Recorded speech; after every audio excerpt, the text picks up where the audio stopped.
मेरे प्यारे देशवासियों, नमस्कार। आज जब मैं आपसे मन की बात कर रहा हूं, तो मन में गहरी पीड़ा है। 22 अप्रैल को पहलगाम में हुई आतंकी वारदात ने देश के हर नागरिक को दुख पहुंचाया है। पीड़ित परिवारों के प्रति हर भारतीय के मन में गहरी संवेदना है। भले वो किसी भी राज्य का हो, वो कोई भी भाषा बोलता हो, लेकिन वो उन लोगों के दर्द को महसूस कर रहा है जिन्होंने इस हमले में अपने परिजनों को खोया है। मुझे एहसास है, हर भारतीय का खून आतंकी हमले की तस्वीरों को देखकर खौल रहा है। पहलगाम में हुआ यह हमला आतंक के सरपरस्तों की हताशा को दिखाता है, उनकी कायरता को दिखाता है। ऐसे समय में जब कश्मीर में शांति लौट रही थी, स्कूल कॉलेजों में एक वाइब्रेंसी थी, निर्माण कार्यों में अभूतपूर्व गति आई थी, लोकतंत्र मजबूत हो रहा था, पर्यटकों की संख्या में रिकॉर्ड बढ़ोतरी हो रही थी, लोगों की कमाई बढ़ रही थी, युवाओं के लिए नए अवसर तैयार हो रहे थे, देश के दुश्मनों को, जम्मू कश्मीर के दुश्मनों को ये रास नहीं आया। आतंकी और आतंक के आका चाहते हैं कश्मीर फिर से तबाह हो जाए, और इसलिए इतनी बड़ी साजिश को अंजाम दिया। आतंकवाद के खिलाफ इस युद्ध में देश की एकता, 140 करोड़ भारतीयों की एकजुटता हमारी सबसे बड़ी ताकत है। यही एकता आतंकवाद के खिलाफ हमारी निर्णायक लड़ाई का आधार है। हमें देश के सामने आई इस चुनौती का सामना करने के लिए अपने संकल्पों को मजबूत करना है। हमें एक राष्ट्र के रूप में दृढ़ इच्छा शक्ति का प्रदर्शन करना है। आज दुनिया देख रही है, इस आतंकी हमले के बाद पूरा देश एक स्वर में बोल रहा है। साथियों, भारत के हम लोगों में जो आक्रोश है, वो आक्रोश पूरी दुनिया में है। इस आतंकी हमले के बाद लगातार दुनिया भर से संवेदनाएं आ रही हैं। मुझे भी ग्लोबल लीडर्स ने फोन किए हैं, पत्र लिखे हैं, संदेश भेजे हैं। इस जघन्य तरीके से किए गए आतंकी हमले की सबने कठोर निंदा की है। उन्होंने मृतकों के परिवारजनों के प्रति संवेदनाएं प्रकट की है।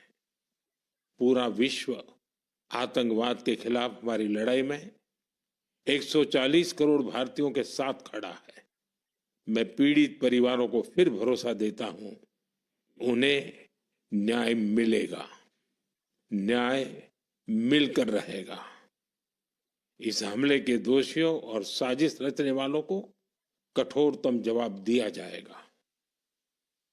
साथियों, 2 दिन पहले हमने देश के महान वैज्ञानिक डॉक्टर कस्तूरीरंगन जी को खो दिया है।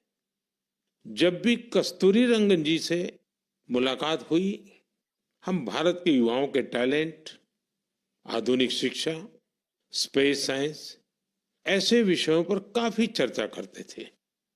विज्ञान, शिक्षा और भारत के अंतरिक्ष कार्यक्रम को नई ऊंचाई देने में उनके योगदान को हमेशा याद किया जाएगा। उनके नेतृत्व में इसरो को एक नई पहचान मिली। उनके मार्गदर्शन में जो स्पेस प्रोग्राम आगे बढ़े, उससे भारत के प्रयासों को ग्लोबल मान्यता मिली। आज भारत जिन सैटेलाइट्स का उपयोग करता है, उनमें से कई डॉक्टर कस्तूरीरंगन की देखरेख में ही लॉन्च की गई थी। उनके व्यक्तित्व की एक और बात बहुत खास थी, जिससे युवा पीढ़ी उनसे सीख सकती है। उन्होंने हमेशा इनोवेशन को महत्व दिया। कुछ नया सीखने, जानने और नया करने का विजन बहुत प्रेरित करने वाला है। डॉक्टर कस्तूरीरंगन जी ने देश की नई राष्ट्रीय शिक्षा नीति तैयार करने में भी बहुत बड़ी भूमिका निभाई थी। डॉक्टर कस्तूरी रंगन 21वीं सदी की आधुनिक जरूरतों के मुताबिक फॉरवर्ड लुकिंग एजुकेशन का विचार लेकर आए थे। देश की निस्वार्थ सेवा और राष्ट्र निर्माण में उनके योगदान को हमेशा याद किया जाएगा। मैं डॉक्टर के कस्तूरी रंगन जी को विनम्र भाव से श्रद्धांजलि अर्पित करता हूं। मेरे प्यारे देशवासियों, इसी महीने अप्रैल में आर्यभट्ट सैटेलाइट की लॉन्चिंग के 50 वर्ष पूरे हुए हैं। आज जब हम पीछे मुड़कर देखते हैं, 50 वर्षों की इस यात्रा को याद करते हैं, तो लगता है हमने कितनी लंबी दूरी तय की है। अंतरिक्ष में भारत के सपनों की ये उड़ान एक समय केवल हौसलों से शुरू हुई थी।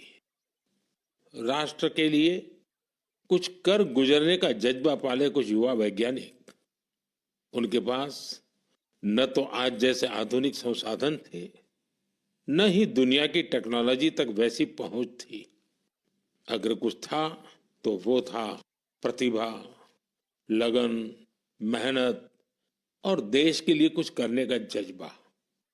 बैलगाड़ियों और साइकिलों पर क्रिटिकल इक्विपमेंट को खुद लेकर जाते हमारे वैज्ञानिकों की तस्वीरों को आपने भी देखा होगा। उसी लगन और राष्ट्र सेवा की भावना का नतीजा है कि आज इतना कुछ बदल गया है। आज भारत एक ग्लोबल स्पेस पावर बन चुका है। हमने एक साथ 104 सैटेलाइट का लॉन्च करके रिकॉर्ड बनाया है। हम चंद्रमा के साउथ पोल पर पहुंचने वाले पहले देश बने हैं। भारत ने मार्स ऑर्बिटर मिशन लॉन्च किया है और हम आदित्य L1 मिशन के जरिए सूरज के काफी करीब तक पहुंचे हैं। आज भारत पूरी दुनिया में सबसे ज्यादा कॉस्ट इफेक्टिव लेकिन सक्सेसफुल स्पेस प्रोग्राम का नेतृत्व कर रहा है। दुनिया के कई देश अपनी सैटेलाइट्स और स्पेस मिशन के लिए इसरो की मदद लेते हैं। साथियों, हम जब इसरो द्वारा किसी सैटेलाइट का लॉन्च देखते हैं तो हम गर्व से भर जाते हैं। ऐसी ही अनुभूति मुझे तब हुई जब मैं 2014 में PSLV C-23 की लॉन्चिंग का साक्षी बना था। 2019 में चंद्रयान 2 की लैंडिंग के दौरान भी मैं बेंगलुरु के इसरो सेंटर में मौजूद था। उस समय चंद्रयान को वो अपेक्षित सफलता नहीं मिली थी। तब वैज्ञानिकों के लिए वो बहुत मुश्किल घड़ी थी, लेकिन मैं अपनी आंखों से वैज्ञानिकों के धैर्य और कुछ कर गुजरने का जज्बा भी देख रहा था। और कुछ साल बाद पूरी दुनिया ने भी देखा कैसे उन्हीं वैज्ञानिकों ने चंद्रयान 3 को सफल करके दिखाया। साथियों, अब भारत ने अपने स्पेस सेक्टर को प्राइवेट सेक्टर के लिए भी ओपन कर दिया है। आज बहुत से युवा स्पेस स्टार्टअप में नए झंडे लहरा रहे हैं। 10 साल पहले इस क्षेत्र में सिर्फ एक कंपनी थी, लेकिन आज देश में 325 से ज्यादा स्पेस स्टार्टअप काम कर रहे हैं। आने वाला समय स्पेस में बहुत सारी नई संभावनाएं लेकर आ रहा है। भारत नई ऊंचाइयों को छूने वाला है। देश गगनयान, स्पेडेक्स और चंद्रयान 4 जैसे कई अहम मिशन की तैयारियों में जुटा है। हम वीनस ऑर्बिटर मिशन और मार्स लैंडर मिशन पर भी काम कर रहे हैं। हमारे स्पेस साइंटिस्ट अपने इनोवेशन से देशवासियों को नए गर्व से भरने वाले हैं। साथियों, पिछले महीने म्यांमार में आए भूकंप की खौफनाक तस्वीरें आपने जरूर देखी होगी। भूकंप से वहां बहुत बड़ी तबाही आई। मलबे में फंसे लोगों के लिए एक एक सांस, एक एक पल कीमती था। इसलिए भारत ने म्यांमार के हमारे भाई बहनों के लिए तुरंत ऑपरेशन ब्रह्मा शुरू किया। एयरफोर्स के एयरक्राफ्ट से लेकर नेवी के शिप्स तक म्यांमार की मदद के लिए रवाना हो गए। वहां भारतीय टीम ने एक फील्ड हॉस्पिटल तैयार किया। इंजीनियरों की एक टीम ने अहम इमारतों और इंफ्रास्ट्रक्चर्स को हुए नुकसान का आकलन करने में मदद की। भारतीय टीम ने वहां कंबल, टेंट, स्लीपिंग बैग, दवाइयां, खाने पीने के सामान के साथ ही और भी बहुत सारी चीजों की सप्लाई की। इस दौरान भारतीय टीम को वहां के लोगों से बहुत सारी तारीफ भी मिली। साथियों, इस संकट में साहस, धैर्य और सूझबूझ के कई दिल छू जाने वाले उदाहरण सामने आए। भारत की टीम ने 70 वर्ष से ज्यादा उम्र की एक बुजुर्ग महिला को बचाया, जो मलबे में 18 घंटों से दबी हुई थी। जो लोग अभी टीवी पर मन की बात देख रहे हैं, उन्हें उस बुजुर्ग महिला का चेहरा भी दिख रहा होगा। भारत से गई टीम ने उनके ऑक्सीजन लेवल को स्टेबल करने से लेकर फ्रैक्चर के ट्रीटमेंट तक इलाज की हर सुविधा उपलब्ध कराई। जब इस बुजुर्ग महिला को अस्पताल से छुट्टी मिली तो उन्होंने हमारी टीम का बहुत आभार जताया। वो बोली कि भारतीय बचाव दल की वजह से उन्हें नया जीवन मिला है। बहुत से लोगों ने हमारी टीम को बताया कि उनकी वजह से वो अपने दोस्तों और रिश्तेदारों को ढूंढ पाए। साथियों, भूकंप के बाद म्यांमार में मांडले की एक मॉनेस्ट्री में भी कई लोगों के फंसे होने की आशंका थी। हमारे साथियों ने यहां भी राहत और बचाव अभियान चलाया। इसकी वजह से उन्हें बौद्ध भिक्षुओं का ढेर सारा आशीर्वाद मिला। हमें ऑपरेशन ब्रह्मा में हिस्सा लेने वाले सभी लोगों पर बहुत गर्व है। हमारी परंपरा है, हमारे संस्कार है, वसुधैव कुटुंबकम की भावना। पूरी दुनिया एक परिवार है। संकट के समय विश्व मित्र के रूप में भारत की तत्परता और मानवता के लिए भारत की प्रतिबद्धता हमारी पहचान बन रही है। साथियों, मुझे अफ्रीका के इथियोपिया में प्रवासी भारतीयों के एक अभिनव प्रयास का पता चला है। इथियोपिया में रहने वाले भारतीयों ने ऐसे बच्चों को इलाज के लिए भारत भेजने की पहल की है जो जन्म से ही हृदय की बीमारी से पीड़ित हैं। ऐसे बहुत से बच्चों की भारतीय परिवारों द्वारा आर्थिक मदद भी की जा रही है। अगर किसी बच्चे का परिवार पैसे की वजह से भारत आने में असमर्थ है तो इसका भी इंतजाम हमारे भारतीय भाई बहन कर रहे हैं। कोशिश ये है कि गंभीर बीमारी से जूझ रहे इथियोपिया के हर जरूरतमंद बच्चे को बेहतर इलाज मिले। प्रवासी भारतीयों के इस नेक कार्य को इथियोपिया में भरपूर सराहना मिल रही है। आप जानते हैं कि भारत में मेडिकल सुविधाएं लगातार बेहतर हो रही है। इसका लाभ दूसरे देश के नागरिक भी उठा रहे हैं। साथियों, कुछ ही दिन पहले भारत ने अफगानिस्तान के लोगों के लिए बड़ी मात्रा में वैक्सीन भी भेजी है। ये vaccine rabies, tetanus, hepatitis B और इन्फ्लुएंजा जैसी खतरनाक बीमारियों से बचाव में काम आएगी। भारत ने इसी हफ्ते नेपाल के आग्रह पर वहां दवाइयां और वैक्सीन की बड़ी खेप भेजी है। इनसे थैलेसीमिया और सिकल सेल डिसीज के मरीजों को बेहतर इलाज सुनिश्चित होगा। जब भी मानवता की सेवा की बात आती है तो भारत हमेशा इसमें आगे रहता है और भविष्य में भी ऐसी हर जरूरत में हमेशा आगे रहेगा।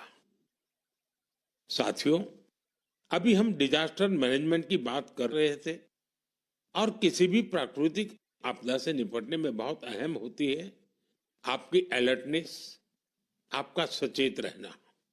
इस अलर्टनेस में अब आपको अपने मोबाइल के एक स्पेशल ऐप से मदद मिल सकती है। ये ऐप आपको किसी प्राकृतिक आपदा में फंसने से बचा सकते हैं। और इसका नाम भी है सचेत। सचेत ऐप भारत की नेशनल डिजास्टर मैनेजमेंट अथॉरिटी ने तैयार किया है। बाढ़, साइक्लोन, लैंडस्लाइड, सुनामी, जंगलों की आग, हिमस्खलन, आंधी, तूफान या फिर बिजली गिरने जैसी आपदाएं हो, सचेत ऐप आपको हर प्रकार से इन्फॉर्म और प्रोटेक्टेड रखने का प्रयास करता है। इस ऐप के माध्यम से आप मौसम विभाग से जुड़े अपडेट्स प्राप्त कर सकते हैं। खास बात यह है कि सचेत ऐप क्षेत्रीय भाषाओं में भी कई सारी जानकारियां उपलब्ध कराता है। इस ऐप का आप भी फायदा उठाएं और अपने अनुभव हमसे जरूर साझा करें। मेरे प्यारे देशवासियों, आज हम पूरी दुनिया में भारत के टैलेंट की तारीफ होते देखते हैं। भारत के युवाओं ने भारत के प्रति दुनिया का नजरिया बदल दिया है। और किसी भी देश के युवा की रुचि किस तरफ है, किधर है, उससे पता चलता है कि देश का भविष्य कैसा होगा। आज भारत का युवा साइंस, टेक्नोलॉजी और इनोवेशन की ओर बढ़ रहा है। ऐसे इलाके जिनकी पहचान पहले पिछड़ेपन और दूसरे कारणों से होती थी, वहां भी युवाओं ने ऐसे उदाहरण प्रस्तुत किए हैं जो हमें नया विश्वास देते हैं। छत्तीसगढ़ के दंतेवाड़ा का विज्ञान केंद्र आजकल सबका ध्यान खींच रहा है। कुछ समय पहले तक दंतेवाड़ा का नाम केवल हिंसा और अशांति के लिए जाना जाता था, लेकिन अब वहां एक साइंस सेंटर बच्चों और उनके माता पिता के लिए उम्मीद की नई किरण बन गया है। इस साइंस सेंटर में जाना बच्चों को खूब पसंद आ रहा है। वे अब नई नई मशीनें बनाने से लेकर टेक्नोलॉजी का उपयोग करके नए प्रोडक्ट्स बनाना सीख रहे हैं। उन्हें 3D प्रिंटर्स और रोबोटिक कारों के साथ ही दूसरी इनोवेटिव चीजों के बारे में जानने का मौका मिला है। अभी कुछ समय पहले मैंने गुजरात साइंस सिटी में भी साइंस गैलरीज का उद्घाटन किया था। इन गैलरीज से ये झलक मिलती है कि आधुनिक विज्ञान का पोटेंशियल क्या है, विज्ञान हमारे लिए कितना कुछ कर सकता है। मुझे जानकारी मिली है कि इन गैलरीज को लेकर वहां बच्चों में बहुत उत्साह है। साइंस और इनोवेशन के प्रति ये बढ़ता आकर्षण जरूर भारत को नई ऊंचाई पर ले जाएगा। मेरे प्यारे देशवासियों, हमारे देश की सबसे बड़ी ताकत हमारे 140 करोड़ नागरिक हैं। उनका सामर्थ्य है, उनकी इच्छा शक्ति है। और जब करोड़ों लोग एक साथ किसी अभियान से जुड़ जाते हैं तो उसका प्रभाव बहुत बड़ा होता है। इसका एक उदाहरण है एक पेड़ मां के नाम। ये अभियान उस मां के नाम है जिसने हमें जन्म दिया, और ये उस धरती मां के लिए भी है जो हमें अपनी गोद में धारण किए रहती है। साथियों, 5 जून को विश्व पर्यावरण दिवस पर इस अभियान के 1 साल पूरे हो रहे हैं। इस 1 साल में इस अभियान के तहत देश भर में मां के नाम पर 140 करोड़ से ज्यादा पेड़ लगाए गए हैं। भारत की इस पहल को देखते हुए देश के बाहर भी लोगों ने अपनी मां के नाम पर पेड़ लगाए हैं। आप भी इस अभियान का हिस्सा बने ताकि 1 साल पूरा होने पर अपनी भागीदारी पर आप गर्व कर सकें। साथियों, पेड़ों से शीतलता मिलती है, पेड़ों की छांव में गर्मी से राहत मिलती है, ये हम सब जानते हैं। लेकिन बीते दिनों मैंने इसी से जुड़ी एक और ऐसी खबर देखी जिसने मेरा ध्यान खींचा। गुजरात के अहमदाबाद शहर में पिछले कुछ वर्षों में 70 लाख से ज्यादा पेड़ लगाए गए हैं। इन पेड़ों ने अहमदाबाद में ग्रीन एरिया काफी बढ़ा दिया है। इसके साथ साथ साबरमती नदी पर रिवरफ्रंट बनने से और कांकरिया झील जैसे कुछ झीलों के पुनर्निर्माण से यहाँ वाटर बॉडीज की संख्या भी बढ़ गई है। अब न्यूज रिपोर्ट्स कहती है कि बीते कुछ वर्षों में अहमदाबाद ग्लोबल वार्मिंग से लड़ाई लड़ने वाला प्रमुख शहरों में से एक हो गया है। इस बदलाव को, वातावरण में आई शीतलता को वहां के लोग भी महसूस कर रहे हैं। अहमदाबाद में लगे पेड़ वहां नई खुशहाली लाने की वजह बन रहे हैं। मेरा आप सबसे फिर आग्रह है कि धरती की सेहत ठीक रखने के लिए, क्लाइमेट चेंज की चुनौतियों से निपटने के लिए और अपने बच्चों का भविष्य सुरक्षित करने के लिए पेड़ जरूर लगाएं। एक पेड़ मां के नाम। साथियों, एक बड़ी पुरानी कहावत है, जहां चाह वहां राह। जब हम कुछ नया करने की ठान लेते हैं तो मंजिल भी जरूर मिलती है। आपने पहाड़ों में उगने वाले सेब तो खूब खाए होंगे, लेकिन अगर मैं पूछूं कि क्या आपने कर्नाटका के सेब का स्वाद चाखा है, तो आप हैरान हो जाएंगे। आमतौर पर हम समझते हैं कि सेब की पैदावार पहाड़ों में ही होती है, लेकिन कर्नाटका के बागलकोट में रहने वाले श्री शैल तेली जी ने मैदानों में सेब उगा दिया है। उनके कुलाली गांव में 35 डिग्री से ज्यादा तापमान में भी सेब के पेड़ फल देने लगे। दरअसल श्रीशैल तेली को खेती का शौक था, तो उन्होंने सेब की खेती को भी आजमाने की कोशिश की और उन्हें इसमें सफलता भी मिल गई। आज उनके लगाए सेब के पेड़ों पर काफी मात्रा में सेब उगते हैं, जिसे बेचने से उन्हें अच्छी कमाई भी हो रही है।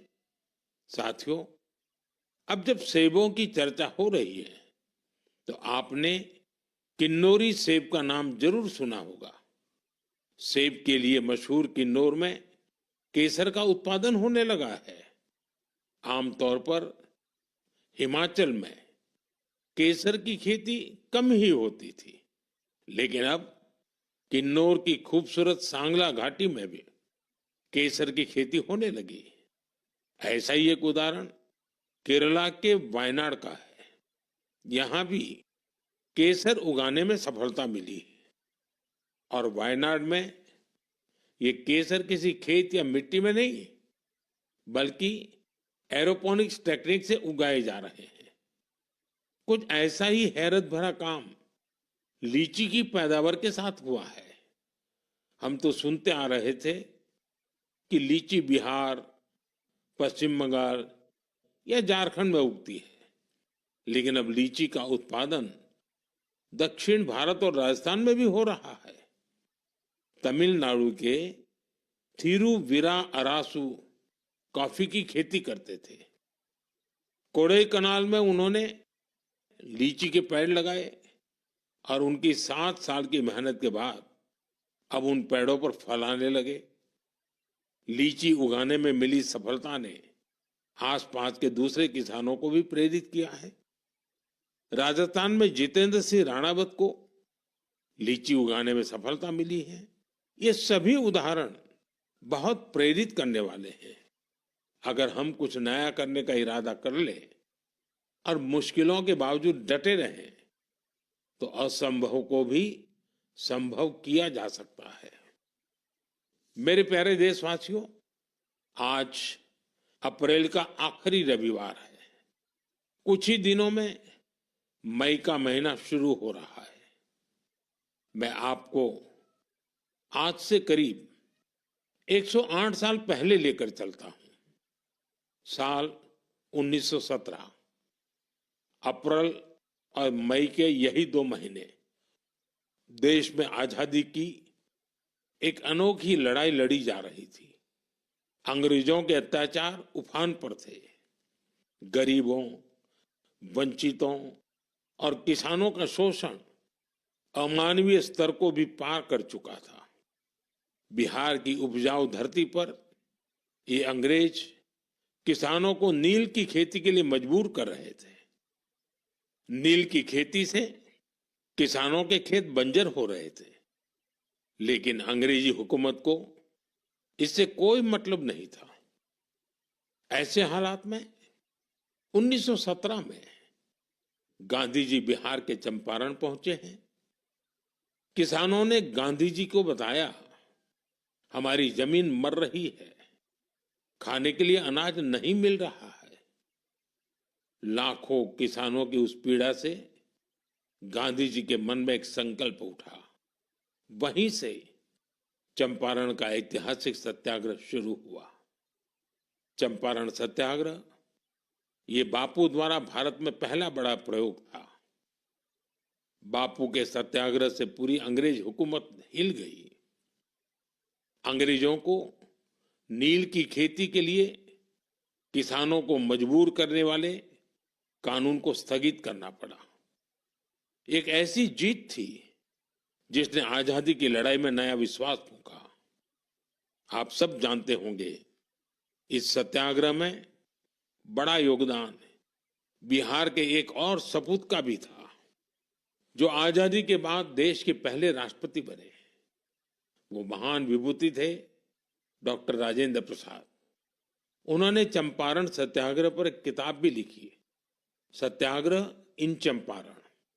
ये किताब हर युवा को पढ़नी चाहिए। भाइयों बहनों, अप्रैल में ही स्वतंत्रता संग्राम की लड़ाई के कई और अमिट अध्याय जुड़े हुए हैं। अप्रैल की 6 तारीख को ही गांधी जी की दांडी यात्रा संपन्न हुई थी। 12 मार्च से शुरू होकर 24 दिनों तक चली इस यात्रा ने अंग्रेजों को झकझोर कर रख दिया था। अप्रैल में ही जलियांवाला बाग नरसंहार हुआ था। पंजाब की धरती पर इस रक्त रंजित इतिहास के निशान आज भी मौजूद है। साथियों, कुछ ही दिनों में 10 मई को प्रथम स्वतंत्रता संग्राम की वर्षगांठ भी आने वाली है। आजादी की उस पहली लड़ाई में जो चिंगारी उठी थी, वो आगे चलकर लाखों सेनानियों के लिए मशाल बन गई। अभी 26 अप्रैल को हमने 1857 की क्रांति के महान नायक बाबू वीर कुंवर सिंह जी की पुण्यतिथि भी मनाई है। बिहार के इन महान सेनानी से पूरे देश को प्रेरणा मिलती है। हमें ऐसे ही लाखों स्वतंत्रता सेनानियों की अमर प्रेरणाओं को जीवित रखना है। हमें उनसे जो ऊर्जा मिलती है, वो अमृतकाल के हमारे संकल्पों को नई मजबूती देती है। साथियों, मन की बात की इस लंबी यात्रा में आपने इस कार्यक्रम के साथ एक आत्मीय रिश्ता बना लिया है। देशवासी जो उपलब्धियां दूसरों से साझा करना चाहते हैं, उसे मन की बात के माध्यम से लोगों तक पहुंचाते हैं। अगले महीने हम फिर मिलकर देश की विविधताओं, गौरवशाली परंपराओं और नई उपलब्धियों की बात करेंगे। हम ऐसे लोगों के बारे में जानेंगे जो अपने समर्पण और सेवा भावना से समाज में बदलाव ला रहे हैं। हमेशा की तरह आप हमें अपने विचार और सुझाव भेजते रहिए। धन्यवाद।